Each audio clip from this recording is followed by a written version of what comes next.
Hare Krishna, welcome to daily divine dose. कल हमने अपने सेशन में ये समझा भगवत गीता के थ्रू कि भगवत गीता ये कहती है कि हमारे बॉडी में एक लिविंग फोर्स प्रेजेंट है which illuminates our entire body with consciousness. जो सोर्स ऑफ एनर्जी है हमारे बॉडी में वो प्रेजेंट है, तब हम एनिमेट हो पाते हैं, हम मूविंग बीइंग कहलाते हैं या हम लिविंग बीइंग कहलाते हैं। आज हम एक स्टेप और चलते हैं to gain some more knowledge about the self. आपसे अगर मैं एक क्वेश्चन पूछूं, एक व्यक्ति पानी में डूब रहा था जिसने डिजाइनर सूट पहना था, दूसरा व्यक्ति पानी में कूदा लेकिन सिर्फ उसका सूट बचाकर वापस बाहर आ गया। Would we call such a person an intelligent man? Of course not. जो चीज ज्यादा इंपॉर्टेंट थी उसे तो उसने डूबने के लिए छोड़ दिया, और जो चीज लेस इंपॉर्टेंट थी उसे वो बचाकर बाहर आ गया।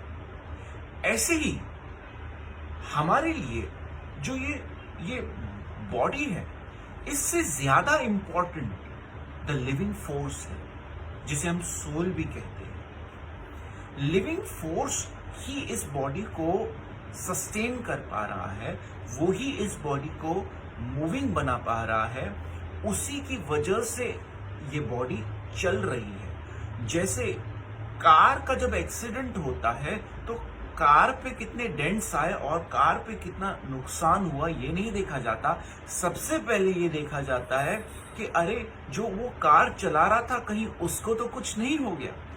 ऐसे ही इस बॉडी को जो चलाने वाला सोल है वो बहुत इंपॉर्टेंट है और हमें उसके बारे में भी सोचना है। अब आते हैं एक दूसरे क्वेश्चन पर।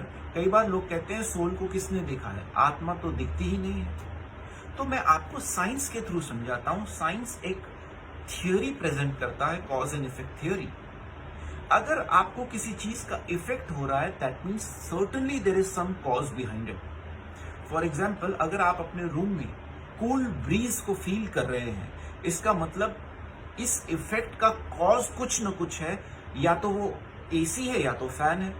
आपके रूम में फैन चल रहा है, आपको हवा दिख नहीं रही है, but you can feel the effect of the air, the cool bridge, you can feel the cool bridge. AC चल रहा है, उसमें से ठंडी ठंडी हवा आ रही है, आपको वो दिख नहीं रही है, but you can feel that presence of cool bridge.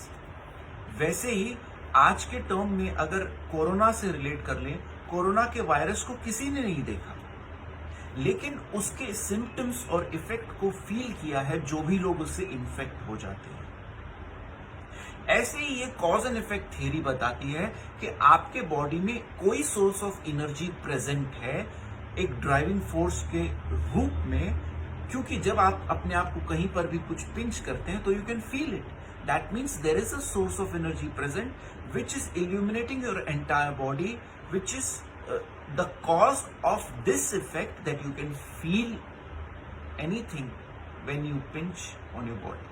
वो कॉन्शियसनेस के फॉर्म में आपके बॉडी में स्प्रेड है। अब एक नेक्स्ट स्टेप पर आगे चलते हैं, जहां पर भगवत गीता में 3rd चैप्टर में the supreme Lord Krishna explains text number 22 chapter में टेक्स्ट नंबर 22 में the supreme Lord Krishna explains कि ये जो सोल है ये कैसा है और इसका नेचर क्या है। वासांसी जीर्णानि यथा विहाय नवानि ग्रहन्ति नरोपराणि तथा शरीरानि विहाय जीर्णानि अन्यानि समयति नवानि देहि। इसका मतलब है, as a person puts on new garments giving up old ones, the soul similarly accepts new material bodies giving up the old and useless one. जैसे हम अपने पुराने कपड़ों को उतार कर फेंक देते हैं और नए कपड़े पहन लेते हैं, ऐसे ही ये जो सोल है समय आने पर इस बॉडी को, इस शरीर को जब ये और चेंज होने के लायक नहीं रहती, when it is completely deformed, तो वो इस बॉडी को गिव अप कर देता है और एक नई बॉडी एक्सेप्ट कर लेता है। अब जो ये नई बॉडी एक्सेप्ट करता है, ये प्रोसेस समझना भी कोई बहुत मुश्किल बात नहीं है, कठिन बात नहीं है। It just requires common sense. इसमें हमको कोई रॉकेट साइंस को नहीं समझना है। आपको एक सिंपल सा एग्जाम्पल भगवत गीता के 2nd चैप्टर के 13th टेक्स्ट में पहले ही भगवान श्री कृष्ण ने, the supreme lord himself has stated already, देहिनोस्मिन् यथा देहे कौमारम युवानम जरा तथा देहांतर प्राप्तिर धीरस्तत्र न मुह्यते। जैसे एक देहिनोस्मिन् यथा देहे कौमारम युवानम जरा, मतलब जैसे एक ही जीवन में हम 3 शरीर बदलते हैं। जब हम माँ के पेट से पैदा हुए तब हम ऐसा शरीर लेके पैदा नहीं हुए थे। हमारा शरीर तो कुछ 2 किलो का होगा मैक्सिमम, तो बहुत ही छोटा सा शरीर लेकर हम पैदा हुए।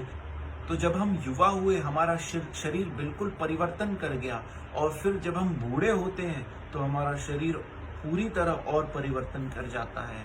The self remains the same, but in the same life we change 3 bodies, कौमारम युवानम जरा, छोटे बालक का शरीर, फिर एक युवा का शरीर, और एक फिर बूढ़े व्यक्ति का शरीर।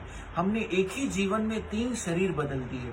तो फिर ये समझने में मुश्किल नहीं होनी चाहिए कि जब ये जीवन समाप्त होगा तो ये शरीर छोड़ने के बाद आत्मा कोई एक नया शरीर भी एक्सेप्ट करेगी।